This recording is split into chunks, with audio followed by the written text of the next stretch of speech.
Makanya ntar ini Jepang lagi mendesain motor yang bisa terbang.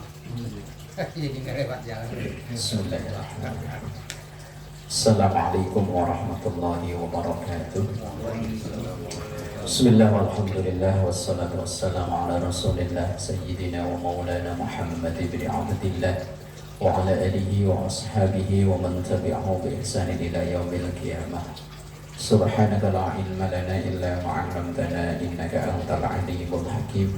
Rabbi shrah li sadri wa yassir li amri wa hlul 'uqdatam min lisani yafqahu qawli waj'al li waziran min ahli amma ba'du.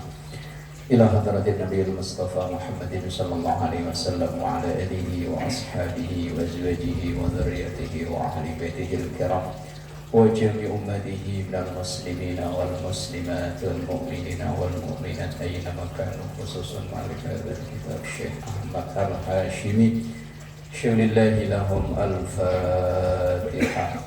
A'udzu billahi minasy syaithanir rajim. Bismillahirrahmanirrahim. Alhamdulillahi rabbil alamin arrahmanir rahim maliki yaumiddin.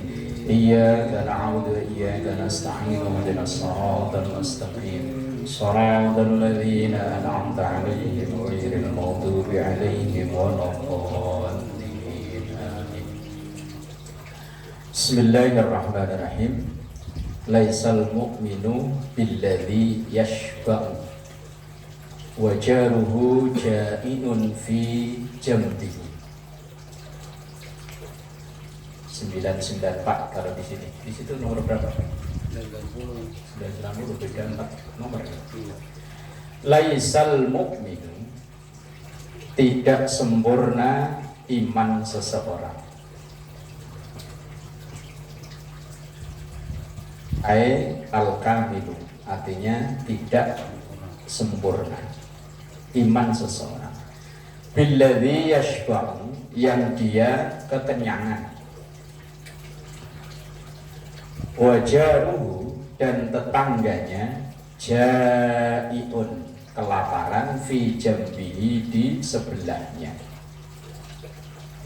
Sementara dia kekenyangan, tetangganya kelaparan. Makanya ketika Rasulullah ditanya sedekah yang terbaik, salah satunya adalah wamut imil ji'an, memberi makan kepada orang yang lapar, atau it'amut to'am, memberi makanan. Makanya biar gerimis-gerimis ngaji, pisang udah kadang direbus. Nah iya, ntar siapa yang makan? Itu sedekah terbaik itu memberi makanan. Apalagi hujan-hujan gini, pisang rebus pas. Nah, tidak termasuk orang yang beriman sempurna selama ketika ia berlebihan dalam makanan tapi tetangganya kekurangan, kelaparan. Kalau di perumahan begini sih tidak begitu-begitu banget ya. Kalau di Jakarta itu kan kesenjangan sosial luar biasa. Satu sisi ada orang mati kekenyangan, satu sisi orang mati kelaparan. Ada orang yang sampai bingung naruh duit, yang satu bingung nyari duit. Kalau di sini sih ya nggak begitu-begitu banget ya. Di kampung ya nggak begitu banget, tapi di Jakarta kan kelihatan banget kesenjangan sosial. Artinya hadis ini, iman seseorang itu tidak sempurna ketika orang itu tidak ada rasa kepedulian sosial, nggak peduli dengan keadaan lingkungannya. Makanya kita tinggal di perumahan yang alhamdulillah tetangga kanan kiri tahu keadaannya semua. Berarti termasuk iman yang sempurna. Bismillahirrahmanirrahim. Laisal miskinu, tidak disebut orang miskin.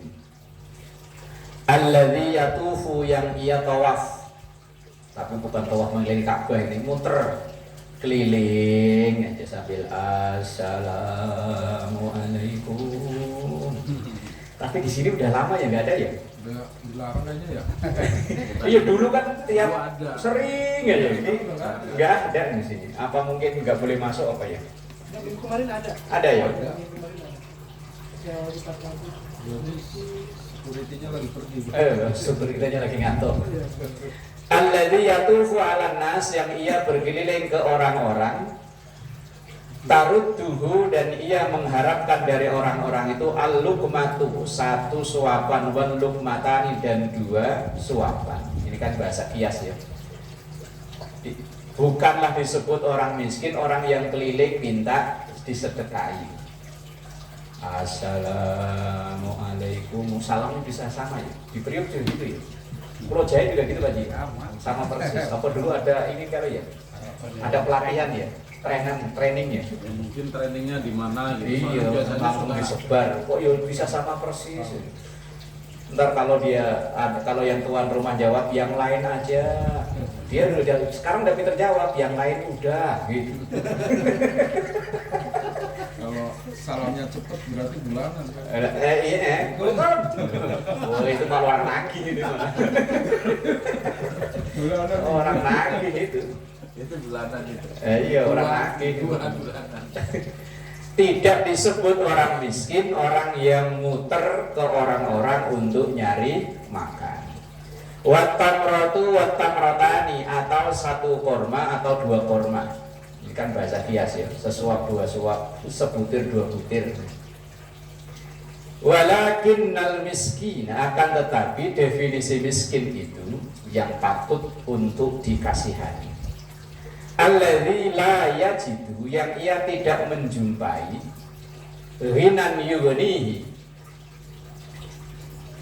kecukupan untuk mencukupi kebutuhannya. Wala yuftanu, dan ia tidak diketahui lahu, ke orang tersebut, fayutasaddaqu alaihi, maka bersedekah kepadanya. Wala yaqumu, dan ia tidak berdiri, tidak beranjak, fayas alun nasa, dan meminta kepada orang lain. Orang yang patut untuk diprioritaskan disedekahi itu adalah orang yang walaupun dia kekurangan, tapi ia bisa nahan diri, enggak minta-minta. Kalau yang minta-minta, wah, celamita. Bagi dong, udu kalau bahasa sini apa? Harus Enggak, kalau enggak pernah anu itu. Kalau misalnya udah pada nyumbang dia nggak ikutin, apa namanya? Misalnya nih mau makan, kita sumbangan, nyumbang patungan, nggak mau patungan, dia yang minta mulu, bukan itu. Orang miskin yang patut diprioritaskan untuk diberi itu, orang-orang tahu kalau dia itu orang kekurangan, tapi dia menahan diri, tidak minta-minta. Nah, ini orang yang diprioritaskan itu yang seperti itu. Kalau yang malah muter keliling aja, itu jadi profesi. Bisa jadi malah rumahnya lebih 5 kali lipat dari rumah kita. cakep. Rumah kita 72 meter aja 20 tahun. Ya. Dia malah tanahnya bisa jadi berhektar-hektar, rumahnya lantai 4 ya.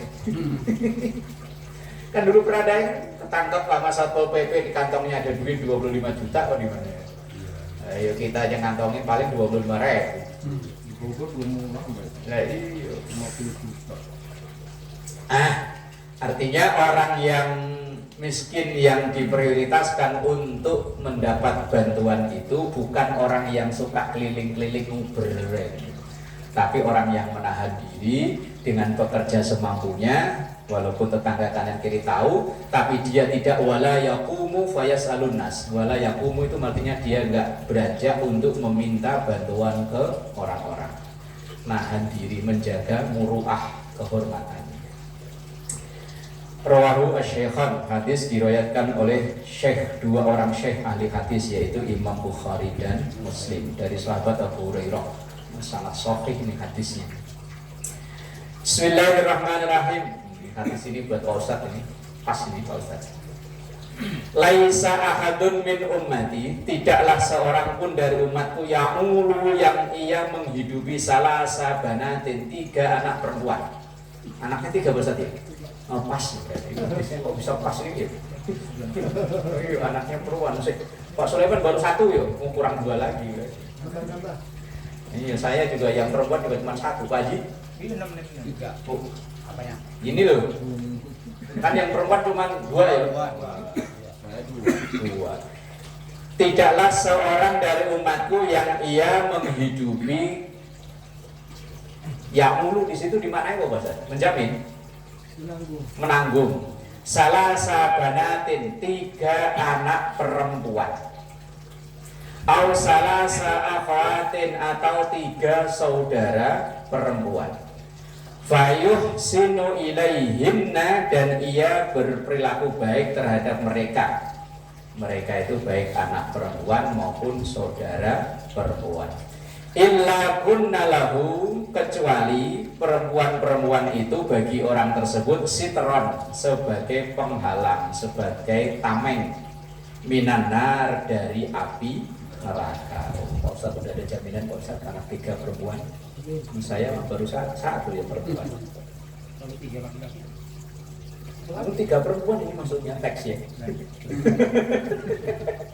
Enggak, ini hadis ini itu kan untuk menolak persepsi orang Quraisy dulu bahwa mereka itu malu kalau punya anak perempuan. Maksudnya ke situ, bukan bukan. Oh iya, enggak gitu. Ini kan Rasulullah memperjuangkan hak-hak anak perempuan. Sampai-sampai orang-orang yang punya anak perempuan itu biar nggak minder, biar nggak apa itu namanya ya, malu. Nah, mereka sampai Rasulullah memperjuangkan sampai bilang orang yang punya 3 anak perempuan. Ini jumlah itu kok bukan berarti harus 3. Ya bisa jadi cuma 1, bisa jadi 8. Tapi anak perempuan yang diperlakukan sama dengan anak laki-laki, makanya fayub sinu ilaihinna. Itu maksudnya begitu. Kalau dimaknai tekstual, wah langsung ngebut. Anak saya laki, belum lahir perempuan, hajar lagi. Bukan itu maksudnya. Sejarahnya ada diskriminasi. Nah kan sejarahnya hadis itu kan ada asbabul wurud. Kalau Quran namanya asbabun nuzul, sebab-sebab turunnya ayat. Kalau hadis itu asbabul wurud, sebab-sebab adanya hadis itu. Nah makanya orang untuk bisa memahami hadis itu harus belajar sejarahnya. Kok ada sampai sejarah hadis begini itu awalnya bagaimana? Ya karena dulu orang-orang Quraisy itu malu, aib, dianggap aib kalau punya anak perempuan. Nah, untuk menghilangkan diskriminasi terhadap anak perempuan, maka Rasulullah menyampaikan seperti ini, bahwa orang yang punya anak perempuan 1 aja malu saat itu, apalagi sampai 3. Bukan kok, wah berarti 3, berarti kalau 2 kurang 1, bukan. Ini namanya makna-makna apa namanya ini? Kiasan. Kiasan. Tapi kebetulan Pak Ustaz anaknya perempuan 3 semua Pak Ustaz ya. Berarti ya, secara tekstualnya udah pas Pak Ustaz. Pas. Masuk. Itu nggak pernah ngajak anak Enggak, dulu sering diajak Pak Ustaz ya. Kemarin Au salasa akhwatin atau 3 saudara perempuan. Ya karena kan itulah perempuan itu saat itu kan ada diskriminasi. Bahkan saya pernah baca dalam kitab Syarafu Ummati Muhammadiyah, perempuan di masa jahiliyah sebelum Islam itu ketika menstruasi kan nggak boleh tinggal dengan keluarganya, harus diisolasi, dibikinin kalau kita ya kandang khusus lagi. Di tempat sendiri di situ. Ntar kalau udah selesai menstruasi baru tinggal satu rumah dengan rumah besar dengan keluarga besar itu. Ya nggak boleh ngapa-ngapain. Terus pokoknya di situ aja kayak orang kena COVID gitu loh, diisolasi. Itu pra-Islam. Tapi begitu Islam datang, wanita yang menstruasi tetap silahkan tinggal dengan keluarga besar. Yang nggak boleh kan cuma 1 itu. Yang lain kan tetap boleh. Walaupun mepet, cerepet, orang popo. Yang penting ada remnya. Lah iya lah, kalau nggak ada remnya, wah nyemplung bahaya. Bahaya. Jadi hadis ini itu kalau dimaknai tekstual, wah berarti saya punya anak laki-laki. Oh ya enggak gitu. Ini untuk membantah atau untuk tadi itu memperjuangkan hak-hak wanita sebagai seorang anak maupun sebagai saudara. Karena wanita saat itu kan ya begitu ya. dikucilkan. Yang judi kalau kalah duit udah habis yo buat taruhan. Iya. Kalau nggak istrinya ya saudara perempuannya. Kalau saudara perempuan nggak ada anaknya. Karena perempuan itu memang dianggap ya kelas 2 ya. Kelas konco wingking jadi orang Jawa dulu. Nah, Islam itu walaupun ada ungkapan itu bukan hadis tapi dianggapnya hadis ya. An-nisa'u imadul bilad. Wanita itu tiang negara. Itu bukan hadis. Saya cari-cari belum ketemu kalau itu hadis. Kalau makalah pendapat kata-kata nasihat ulama, ya. Tapi kalau hadis belum nemu perawinya siapa. Ya mungkin suatu saat ketemu kalau memang itu benar hadisnya. An-nisa'u imadul bilad. Wanita itu tiang negara. Padahal wanita kan nggak punya tiang. Yang punya tiang kan kita. Nah iya. Punya tiang, tapi pendek. Nah, itu hadis yang nomor 996 bahwa orang yang memperlakukan anak perempuan sama dengan anak laki-laki itu anak perempuannya itu bisa menjadi penghalang untuk terkena api neraka. Maksudnya begitu. Bismillahirrahmanirrahim. Laisa bihakimin man lam yu'ashir bil ma'ruf man la budda lahu min mu'asyaratihi hatta yaj'alallahu lahu min dzalika makhrajan. Laisa bihakimin, laisa tidaklah bihakimin dianggap orang yang alim tapi mengamalkan ilmunya. Maknanya arahnya enggak gitu. Kalau di situ gimana ya Bapak Ustaz? Bijak. Di sini disyarai ai alimun amilun bi ilmi. Itu hakim dimaknai dalam hadis ini. Tidaklah orang yang disebut berilmu yang mengamalkan ilmunya. Kalau di situ diterjemahkan bijak, tapi memang hakim itu rata-rata biasanya dimaknai bijak. Man lam yu'ashir bil ma'ruf. Orang yang tidak mau bergaul dengan baik. Orang pinter tapi nggak mau bergaul itu bukan orang pinter namanya. Atau orang dianggap kayaknya bijak tapi nggak mau bergaul itu bukan orang bijak namanya. Saya nggak mau kumpul-kumpul lah, takut salah, itu berarti bukan orang bijak. Orang berbuat salah tapi sering kumpul itu lebih baik daripada orang yang nggak pernah salah karena memang nggak pernah kumpul. Orang di rumah aja, wah saya dong kalau ngimami nggak pernah keliru. Emang sentuh si mami nggak pernah, lah, nggak pernah ngimami, ya memang nggak pernah keliru. Ngimami kok keliru mulu. Kerjaannya cuma protes aja. Nah itu orang-orang yang tidak bijak, orang-orang yang tidak berilmu, orang seperti itu. Yang ia tidak lam yu'ashir, tidak mau bergaul bil ma'ruf dengan baik. Ibaratnya kayak mental-mental penonton, suruh jadi pemain nggak bisa. Tapi kalau ada orang main dikomenin melulu. Diajak kumpul sama orang enggak, ntar saya takut dosa. Wong kalau kumpul-kumpul ntar ujung-ujungnya yo ngomongin orang. Ntar umum-umumnya kalau tersinggung yo malah berantem. Tuh, bukan begitu, kita ini makhluk sosial loh ya. Bukan makhluk pribadi. Bukan makhluk sendiri. Man la budda lahu min mu'asyaratihi. Orang yang harusnya digauli. Digauli bahasanya malah kayak ini ya. Di apa namanya? Tapi muasyarah itu sih aslinya memang maknanya ke sana. Tapi orang tidak disebut orang bijak kalau orang itu nggak mau bergaul dengan orang yang seharusnya ia bergaul dengan orang-orang gitu. Kecuali kalau memang dia jiwanya itu lemah.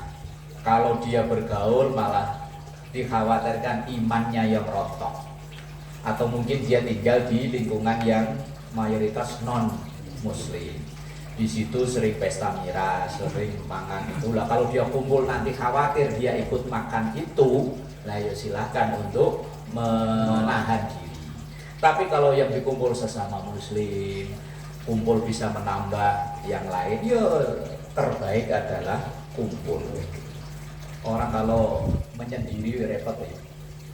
Umpama loh kejadian tabrakan bus depan sono kita ngeliat, oh nggak kenal. Padahal mah tetangga sebelah rumah bisa jadi kan gitu. Begitu nyampe rumah, ya tetangga ternyata. Loh kan, nggak enak kan? Kumpul kan begini, hujan-hujan ya ada pisang goreng, apa pisang rebus, gara-gara kumpul coba di rumah sendirian, mana ada pisang? Ada bolu, ada kopi, ada rokok. Ya paling di rumah paling bengong, nyekel HP, TikTok ya Pak Ji ya. TikTok paling. Hatta yaj'alallahu lahu min dzalika makhrajan, sehingga yaj'alallahu, Allah menjadikan lahu untuk orang tersebut min dzalika dari gaulnya itu makhrajan, solusi, jalan keluar. Solusi kan jalan keluar. Nah, kadang kita ini kan ada problem ya. Kalau mendem sendiri kan ya nggak bakalan ketemu solusinya. Tapi kalau kumpul gini kan siapa tahu ada orang cerita, oh ternyata sama problemnya sama saya, solusinya gimana? Loh akhirnya tahu kan. Nah, makanya hikmahnya orang mau kumpul. Kadang mungkin, mohon maaf ya, ada orang yang belum punya pekerjaan, terus sekarang ngumpul-ngumpul kan lama-lama kan ya dapat pekerjaan. Nah, iya. Nah, ada ikut saya aja yuk. Nah, ya kan gitu kan. Itu ya ja'alallahu lahu min dzalika makhraja. Hikmahnya orang sering kumpul itu ada solusi yang dia dapat. Apalagi orang yang bekerja sektor jasa itu kan ya dari mulut ke mulut ya. Semakin banyak koneksi ya semakin banyak rezeki yang didapat. Kecuali dukun aja yo butuh koneksi yo ya. Dukun ya kan. Nah, iya. Lah kalau dia nggak punya koneksi yo. Lah ya kan bener kan? Ya dukun aja butuh koneksi kok. Umpama ini saya jadi dukun ini. Pertama yang berobat Pak Sulaiman, langsung dia habis berobat, wah saya kemarin langsung sebelahnya Mas Budi. Nah, coba kalau enggak mau kumpul-kumpul, wah, nggak punya pasien itu. Obatin sendiri, gandain duit sendiri. Ya makanya paling enak itu hidup ya yang kumpul begini loh, muasyarah, bergaul. Paling enak itu makanya Rasulullah nyuruhnya memang bergaul. Lah Rasulullah kok seandainya dapat wahyu kok sendirian, ya Islam nggak nyebar ke seluruh Indonesia, seluruh dunia ke seluruh Indonesia. Loh makanya biar dia pinter sarjana sampai mentok langit, namanya sih pendek, cuman gelarnya sabrek-abrek. Nah, kalau dia nggak mau kumpul sama orang, ya nggak guna ilmunya. Walaupun punya ilmu nggak banyak, cuman mau gaul ada. Malah Allah mengancam saja. Bahaya. Menyembunyikan ilmunya. Apalagi yang sektor jasa kan ya dari mulut ke mulut aja. Rezekinya kan dari mulut. Kalau karyawan mah ya pokoknya itu aja. Asal berangkat pagi pulang sore, tanggal 2, tanggal 1 gajian. Selesai. Lah kalau sektor jasa kan ya dari mulut ke mulut, maka butuh bergaul. Kadang ada orang yang bergaul secara nyata enggak, tapi dunia maya temennya ribuan. Tapi dunia nyata temen atom aja gak punya. Temennya setan semua. Temennya makhluk halus semuanya. Wah repot ini. Lah Rasulullah itu kan memberikan nasihat, orang dengan bergaul itu akan ada solusi dari problem yang dia alami. Bismillahirrahmanirrahim. Laisa bi khairikum, tidaklah orang terbaik di antara kalian. Man taraka dunyahu li akhiratihi, orang yang meninggalkan dunianya untuk akhiratnya. Oh, ternyata bukan orang baik itu. Yang rela meninggalkan pekerjaannya hanya untuk ibadah saja. Ternyata bukan orang baik itu. Laisa bi khairikum man taraka dunyahu li akhiratihi. Bukan orang baik orang yang meninggalkan kerjaan dunianya hanya untuk nguber akhirat. Tapi wala akhiratahu li dunyahu, juga bukan orang baik yang orang meninggalkan akhiratnya untuk nguber dunia. Hatta yusiba minhuma jami'an, sehingga orang itu memperoleh keduanya. Doa kita kan Rabbana atina fid dunya hasanah wa fil akhirati hasanah wa qina adzabannar. Dunianya yo dapat, akhiratnya yo dapat. Makanya kan ibadah itu kan ada ibadah wajib, ada ibadah prioritas. Kalau ibadah wajib semuanya sama, semua muslim sama, tapi ibadah prioritas itu beda-beda. Kalau dia guru, ya ibadahnya terbaik yang ngajarin. Kalau dia karyawan, ya ibadah prioritasnya ya kerja yang baik. Kalau dia pedagang, ya dagang. Nah, saya pernah ditanya, waktu seingat saya itu lagi misi di Trisakti. Ada yang nanya, Pak Ustadz, kalau ada karyawan nyolong-nyolong sholat duha di jam kerja, itu gimana? Dolim, saya bilang. Dolim Pak, itu dosa ya. Tapi kan dia sholat, iya. Orang itu kan ada ibadah wajib, dan ibadah wajibnya udah dikerjakan, yang penting subuh tadi sholat, zuhur nanti sholat. Lah kalau dia mau nyolong-nyolong waktu untuk sholat duha, dolim. Wong ikatan kerjanya itu dari jam 8 sampai jam 12 umpama. Lah di tengah-tengah itu asal apa namanya mandor apa lah, nggak ada, akhirnya tersep sholat duha. Oh, dolim. Kecuali memang udah ada kesepakatan antara si karyawan itu sama atasannya, sama atasannya kan. Saya sering gini Sar, dulu kan saya bagian ini Sar, bagian ahli supply lah, kirim-kirim barang. Sekarang barang yang kita kirim udah penuh, kita tuh nggak ngapa-ngapain udah bengong gitu ya. Itu nak dapat izin kali ya? Nah, iya. Terus kita meninggalkan itu juga ngomong juga. Nah kalau ngomong mah selesai urusan. Maka saya ngomong, kalau itu Ini yang jadi persoalan kan dia nggak nyolong-nyolong kan, nyolong-nyolong Pak. Nyuri-nyuri ketahuan sama pimpinannya ketika ditegur dia, mosok saya nyembah Allah dilarang-larang gitu. Loh, nggak ada yang larang menyembah Allah itu. Cuma ia meninggalkan kerjaan dunianya untuk akhiratnya, itu bukan orang baik. Kecuali tadi memang ada kesepakatan, berarti bukan meninggalkan namanya. Harus ada kesepakatan. Makanya saya bilang ke itu, dolim itu. Wong nyolong-nyolong begitu. Kalau ada resiko di pekerjaannya yang tanggung jawab ya. Nah, kalau kayak Pak Haji kan umpama udah beres semua, terus lagi juga udah lapor kan. Udah, jadi kan sepengetahuan yang di atasannya loh Mama Yodi. Nah, itu kadang kan dia tadi mengatasnamakan ibadah sunnah tapi meninggalkan yang wajib. Saat itu wajibnya dia itu kan bekerja dengan sesuai SOP-nya kan, wajibnya dia kan. Nah, wajib itu tidak bisa dikalahkan dengan sunnah, kecuali di problem-problem tertentu ada sunnah yang lebih besar nilai pahalanya daripada yang wajib. Ya ada. Wong setiap kaidah hukum fikih itu ada istisna. Istisna itu pengecualian. Semua yang wajib itu pahalanya lebih besar daripada yang sunnah. Tapi ada istilahnya kecuali. Misalnya orang mengucapkan salam hukumnya sunnah, menjawab salam hukumnya wajib. Tapi yang mengucapkan salam itu nilai pahalanya lebih besar daripada yang menjawab. Sunnah tapi pahalanya lebih besar daripada wajib. Terus ada lagi, orang mengikhlaskan utang itu hukumnya sunnah. Ngingetin orang yang punya utang hukumnya wajib. Tapi dalam hal ini mengikhlaskan pahalanya lebih besar daripada nabi ngingetin. Tapi kalau ngingetin mulu rewel amat sih gitu. Yang penting udah lebih dari 3 kali udah. Nah, iya, kewajibannya kan yang penting udah ngingetin. Itu kewajibannya. Pak, gimana nih yang kemarin? Nah, itu kewajiban. Tapi kalau terus-terusan yo bikin masalah baru malah ya.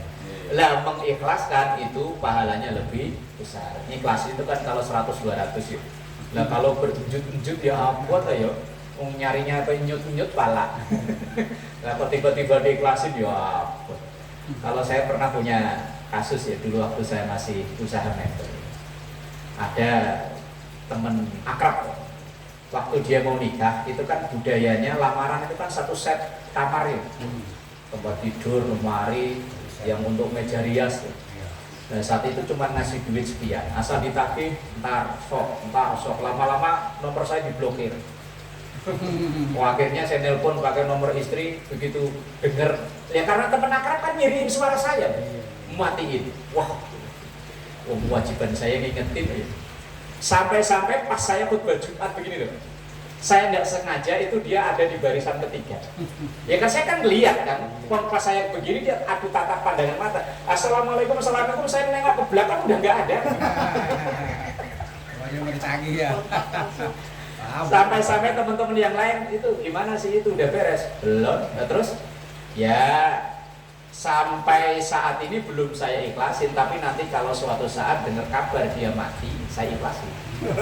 Biar bagaimanapun dia saudara sesama muslim. Belum mati biarin aja ya. Ya kalau belum mati tetap saya tunggu itikat baiknya untuk bayar. Tapi begitu dengar kabar innalillahi wa inna ilaihi rajiun, si fulan bin fulan meninggal, saat itu langsung saya ikhlasin. Oh. Dibuatin ke keluarganya ya gak enak ya. Yo, bukan gak enak Pak Haji, tanda bukti udah gak ada masalahnya. Dulu ada kwitansi dan lain-lain, karena udah sekian tahun kan hilang semua udah gak ada bukti. Lah, sementara kalau urusan dengan sesama manusia itu kan harus ada bukti real, bukti konkret kan. Nah, terus saya pernah baca wallahu alam entah hadis apa lupa ya. Orang yang meminjami seseorang selama belum dibayar itu sama dengan bersedekah setiap hari sejumlah dengan yang dipinjemin itu. Wah, jadi saya lagi ya udah biarin kalau gitu. Ya kalau saat itu umpama sekitar 3 jutaan, 4 jutaan kan, berarti setiap sehari kan saya sedekah 4 juta ke dia. Berarti aman. Aman. Sponsor 50 juta sekali. Berarti sedekah 50 juta Pak Haji tiap hari Pak Haji. Beli udah yang hotel gak beli udah hotel. Iya. Hotel Indonesia berapa beli? Itu untuk menghibur orang yang nagih susah. Ya termasuk saya dulu Pak Haji. Pernah gimana ya yang cerita tadi, ya kebetulan ekonominya dia itu kurang bagus. Saya itu lagi beli, waktu masih tinggal di Priok, lagi beli susu buat si Apan kalau nggak salah ya, bayinya Apan. Nah itu dia jadi tukang juru parkir gitu. Begitu saya motor berhenti, saya lihat dia, lah kok melipir. Di awalnya saya nggak tahu kalau dia itu tukang parkir di situ. Nah, kan masih ada grup Facebook dulu lagi. Akhirnya terus WA. Saya tanya si itu sekarang kerja di mana? Jadi tukang parkir di ini. Oh berarti benar kemarin dia itu. Jadi mau nagih makin nggak tega. Gitu Pak Mansur. Aman ya. Iya. Ya gimana lagi? Kayak diperes kayak apa juga nggak keluar airnya udah. Karena saya dari dulu udah diceritain sama Ustadz Haji Najmuddin. Nah, begitu persis kayak gitu. Nah iya, seandainya diperes pun udah gak ada airnya Pak Haji. Nah terus gimana udah? Ya kalau saya ditanyain ya begitu, kalau teman-teman nanya udah diikhlasin belum? Ntar kalau suatu saat dia meninggal lah itu baru saya ikhlasin. Lah umpama 30 tahun lagi kan Yang pahalanya ngalir. ngalir. Sedekah tiap hari 3 juta. Saya sampai dikasih tahu yang penting kamu jangan sampai menyita barang yang ada di rumah. Nggak boleh. Aduh ya Allah. Meres deh. Ya kalau masalah perusahaan saya nggak ngerti. Tapi kalau utang piutang ya tetap siapa yang penanggung jawab itu yang akan ditagih kan gitu. Saya pernah ditanya, Ustadz ini negara Indonesia katanya per orang kena per kepala kena sekian juta gitu ya. Itu 20 juta. iya, ini per orang loh, per orang. Kalau dia ini utang negara ini dibebankan ke warganya per orang itu katanya sekian juta. Lah itu kalau kita nanti sampai mati belum bayar apa kita ditagih? Ya, saya bilang kamu ikut menikmati utang itu enggak? Ya nggak tahu saya ikut menikmati apa enggak. Oh nyatanya kalau saya nggak kerja juga nggak punya duit. Nah iya berarti yang penanggung jawab itu yang dulu ngadain transaksi utang dia yang ditagih. Lah iya dia yang ditagih. Ya. Wallahu alam loh ya, nanti di sono yang tahu catatan lengkapnya kan pakai pacet yang bawa si ini yang nyatetin utang. Jelas nggak ada keraguan. Iya. Fa inna dunya, karena sesungguhnya dunia itu balaghun ilal akhirah, modal atau nyampai ke akhirat. Kalau modal ini. Iya, modal bisa nyampe, aslinya si balak itu nyampe. Oh, sampai ya. Di sini apa bahasa? Gimana apa bahasa? Fa'inat dunya balagun ilal akhirah. Di sini zada modal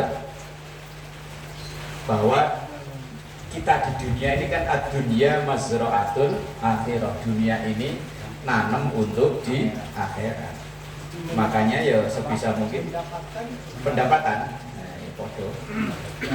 Bahwa dunia ini modal bibit untuk nanti dipanen di akhirat. Wong nyatanya ibadah itu semua hampir semuanya butuh duit. Sholat yang katanya nggak butuh duit butuh. Masjid itu udah habis berapa ratus juta. Butuh. Nah ini baju ini mah nggak butuh. Nah iya semua ibadah itu ya butuh diongkosi. Terus terjadi ini yang Nah iya zakat ya butuh duit. Baca Quran aja butuh duit. Apalagi kita yang udah tambah minum. Punya ini apa belum bisa baca? Makanya sering saya sampaikan kalau punya duit itu nanti kalau mati jangan ditinggal, bawa. Ya bawa itu bukan fisiknya dibawa, kalau fisiknya ya yang dibawa paling cuma 1,5 Pak Mas Suryo. Iya. Biaya pemakaman itu 1,5 ya, yang dari rumah itu. Iya. Ya, paling itu yang dibawa, tapi yang dibawa bukan fisiknya tapi kemanfaatannya. Ya, walaupun kita udah mati, umpama tapi barang yang dulu kita tinggalin ke orang-orang masih bermanfaat itu kan walaupun kita mati tapi masih berarti kan bendanya dibawa itu kan. Wala takunu, dan jangan sekali-kali kalian itu kalan menjadi beban alan nas ke orang lain. Jangan sampai karena ia ibadah mulu malah hidupnya nyusahin orang. Wala takunu kalan alan nas. Umpama dianya dulu bekerja, kemudian karena dapat wejangan yang separuh-separuh bahwa dunia itu adalah jadi belenggu nanti di akhirat, akhirnya dunianya ditinggalin, akhirnya dia makan aja nunggu diberi orang. Wah, itu keliru besar. Hadisnya wala takunu kalan alan nas. Jangan sampai kita ini menjadi bebannya orang lain. Ya, sebisa mungkin kan mandiri itu kan ya dengan bekerja kalau punya penghasilan kan ya. Kalau dia ngandelin diberi orang, dia wiridan dari subuh sampai zuhur sampai asar sampai maghrib. Cuman makannya dia minta-minta ke orang. Nungguin ada yang bawain nasi. Wah, repot gitu. Jadinya orang koma. Wala takunu kalan alan nas. Jangan sampai kita ini jadi bebannya orang lain. Rasulullah itu kan ngajarin dulu awal-awal kita ngaji hadis ini, entah nomor belasan itu ada bunyi hadis wa'lam anna syarafal mu'min qiyamuhu billail wa izzahu istighna'uhu anin nas. Wa izzahu, kehormatan seorang muslim itu istighna'uhu anin nas. Kemandiriannya tidak bergantung pada orang lain. Makanya dalam hadis ini yuk wala takunu, dan jangan sekali-kali kalian itu kalan itu beban alanas ke orang lain. Hidupnya malah nyusahin orang gara-gara dia milih wiridan. Wah, malah berhenti. Loh, di masa sahabat Umar kan pernah ada anak muda. Sahabat Umar pas mau berangkat itu melihat anak muda itu mungkin di pagi-pagi duha ya. Duha. Begitu sahabat Umar pulang mau sholat zuhur, anak muda itu masih di masjid. Sore sahabat Umar mau pulang ke rumah, itu anak muda masih di masjid. Tanyain, "Loh Mas, kalau bahasa kita gitu ya, dari tadi saya perhatiin kamu di masjid, siang di masjid, sore aku nggak kerja." Saya udah pasrah, minta sama Allah. Minta sama Allah, ngamalin ayat iya karena aku juga iya kan, nasta'in, hanya kepada Engkau ya Allah kami menyembah, hanya kepada Engkau kami minta pertolongan. Sama sahabat Umar, kalau bahasa sekarang, kalau bahasa orang Jawa dicenggiwing, dipegang gininya nih. Apa bisnis ramen? Lah itu kan kerja namanya. Dia bilangnya enggak, langsung ditenteng begini. Sono keluar pasar nyari duit sono. Lah kalau sekarang yo itu yo. Bisnis nih. Gitu. Jadi sahabat Umar ngomelin orang yang tiap hari wiridan. Orang nggak mau kerja ya. Malah orang repotin. Itu kan hadisnya panjang kan. Laisa bi khairikum man taraka dunyahu li akhirati. Terus ditutup wala takunu kalan ala nas. Jangan sampai kita hidup itu jadi bebannya orang lain. Minta sono. Akhirnya kan orang kalau sering minta-minta kan malah dilecehin orang gitu. Kayaknya ibadahnya tekun makan aja minta. Udah nggak dianggap lagi. Kita minta tolong lagi keberatan itu nggak mau.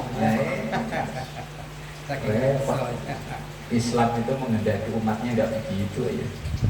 Terhormat dengan punya penghasilan. Bismillahirrahmanirrahim. Laisa 'alal muslimi fi abdihi wala farasihi shadaqatun. Laisa, tidak 'alal muslim kepada seorang muslim fi abdihi dalam budaknya wala farasihi dan kendaraannya shadaqatun zakat. Shadaqatun di situ dimaknainya zakat. Budak dan kendaraan itu tidak kena zakat.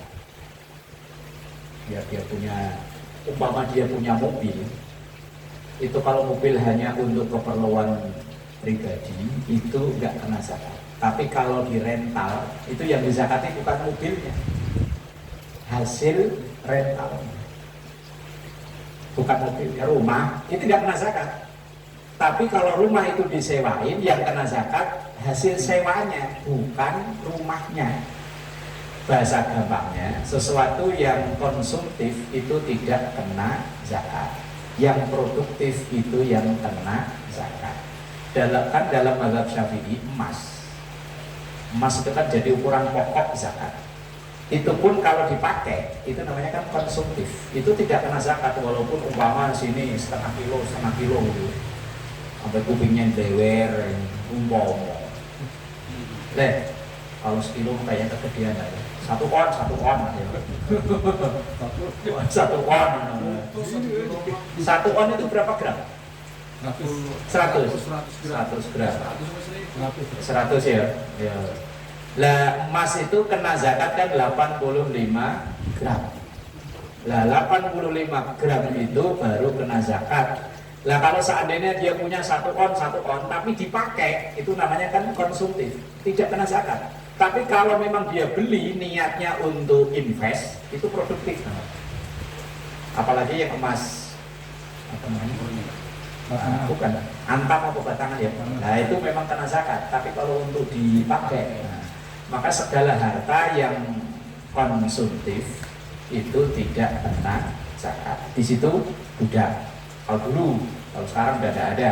Terus faros itu kuda, walaupun kuda, tapi itu maksudnya adalah kendaraan. Kendaraan yang dipakai untuk sehari-hari itu tidak kena zakat. Nah, sekarang yang timbul problem itu kadang profesi, penghasilan, apakah itu kena zakat? Kalau ngikutin fikih klasik enggak ada. Tapi fikih-fikih yang sekarang, yang kontemporer, yang diprakarsai misalnya Syekh Wahbah Zuhaili, itu kena zakat. Tapi ternyata hitungannya besar, baru kena zakat itu besar. Karena kan nisabnya itu dikonversi ke emas. Kebetulan malam Jumat yang lalu saya kan misi di Komplek Angkatan Laut, karena minta bab zakat. Apakah gaji tentara itu kena zakat? Pokoknya minta temanya itu. Nah, gaji kita itu kena zakat kalau sudah 1 nisab. 1 nisab emas itu harga sekarang, kemarin saya lihat itu 2.100.000 sekian. Itu per gram yang apa? Antam apa namanya? Antam apa sih? Ya antam ya. Umpama 2 juta lah ya, dibikin lempeng 2 juta. Lah yang kena berarti nisabnya 85 kali 2. Berapa itu? 170. Berarti kalau gaji kita terkumpul 170 juta itu baru kena zakat. Dan siapa yang punya gaji segitu? Kecuali presiden. Menteri segitu ya. Lah ya pokoknya kecuali yang pejabat-pejabat itu loh ya. Lah kalau kita orang sini 170 juta ya kalau lelang rumah jual ya kan. Itu enggak kena zakat tuh. Ini maksudnya gaji. Kalau gaji itu pun cara penghitungannya. Nah, itu dalam Pak Bazueli itu pun bukan gaji kotor, gaji bersih. Setelah kepotong biaya wajib itu kan makan, sandang, papan ya. Kalau paketan masuk wajib ya? Masuk. Paketan kuota, wajib sekarang wajib loh. Iya berarti kepotong itu dulu. Kalau udah bersih terkumpul 170 juta itu baru kena zakatnya 2,5%. 170 juta itu gaji bersih selama setahun. Lah kalau diambil per bulan berarti kan 170 dibagi 12. Berapa ya? Banyak lah ya pokoknya ya. Banyak lah. Pokoknya sekitar mungkin 15 juta kali ya. Itu ya bawa kalkulator itu. Jadi kalau sebulan terkumpul gaji bersih 15 juta itu baru kena zakat. Gaji UMR juga kena ya. UMR berapa? 6 juta ya? Kurang 5 Iya, taruhlah 6 juta ya. Masih jauh. Dan emang hitungan kita per bulan atau per tahun? Aslinya per tahun, Pak. Nah kalau per bulan itu Lah, kalau per bulan itu kan dinisbatkan ke panen. Wa atu haqqahu yauma hasadi. Tunaikan zakatnya ketika panen. Lah panennya kan gajiannya per bulan. Tapi hitungan nisabnya per tahun. Kalau gaji per tahun bersih terkumpul 170 juta. Lah kalau diambil per bulan berarti kan 170 dibagi 12. Rata-rata ya. Iya, dipukul rata ini kalau karyawan ya. Kalau orang dagang lain lagi. Ya, kurang lebih 15 bukan juta. kalau saya mungkin kalau kata saya tadi ya. Jadi yang 15 juta itu 15 juta deh ya. Yang nggak pakai itu udah. Kita hitung dari sini sekarang sampai setahun baru kita bayar daripada 2 juta. Nah, kalau ditunaikan per tahun, memang aslinya per tahun Pak. Iya. Cuman kalau per tahun itu dinisbatkan dikiaskan ke emas yang tadi. Lah dalam keputusan Badan Amil Zakat itu nisabnya ke emas, tapi cara penunaikannya ke hasil panenan. Karena kita gajiannya bulanan. Lain kalau orang dagang tetap hitungnya per tahun. Kalau orang kerja profesi, namanya kan jatuhnya zakat profesi, itu jatuhnya per bulan. Tapi gaji 15 juta bersih itu yo kerjaan apa ya? Kalau yang 15 juta kotor masih banyak lah ya. Yang kelas-kelas kayak kita nih loh, ya, kecuali kalau yang ono-ono mah lain urusannya. Ya kalau 15 juta kotor masih banyak lah ya. Tapi kalau bersih 15 juta sudah kepotong makan, kepotong transport, kepotong pokoknya biaya wajib lah ya. Wajib kan bayar anak sekolah. Tadi itu wifi, yus pokoknya bersih 15 juta itu baru kena zakat.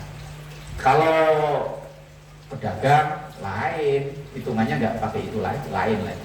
Ini yang zakat profesi. Karena saat itu yang ditanyakan adalah tentara. Tentara itu kan profesi kan. Nah tentara itu dengan gaji yang sekian itu kena zakat apa? Enggak. Jadi tadi hitungannya itu memakai emas 85 gram emas dengan distandarkan harga emas. Harga emas kan selalu berubah-ubah kan.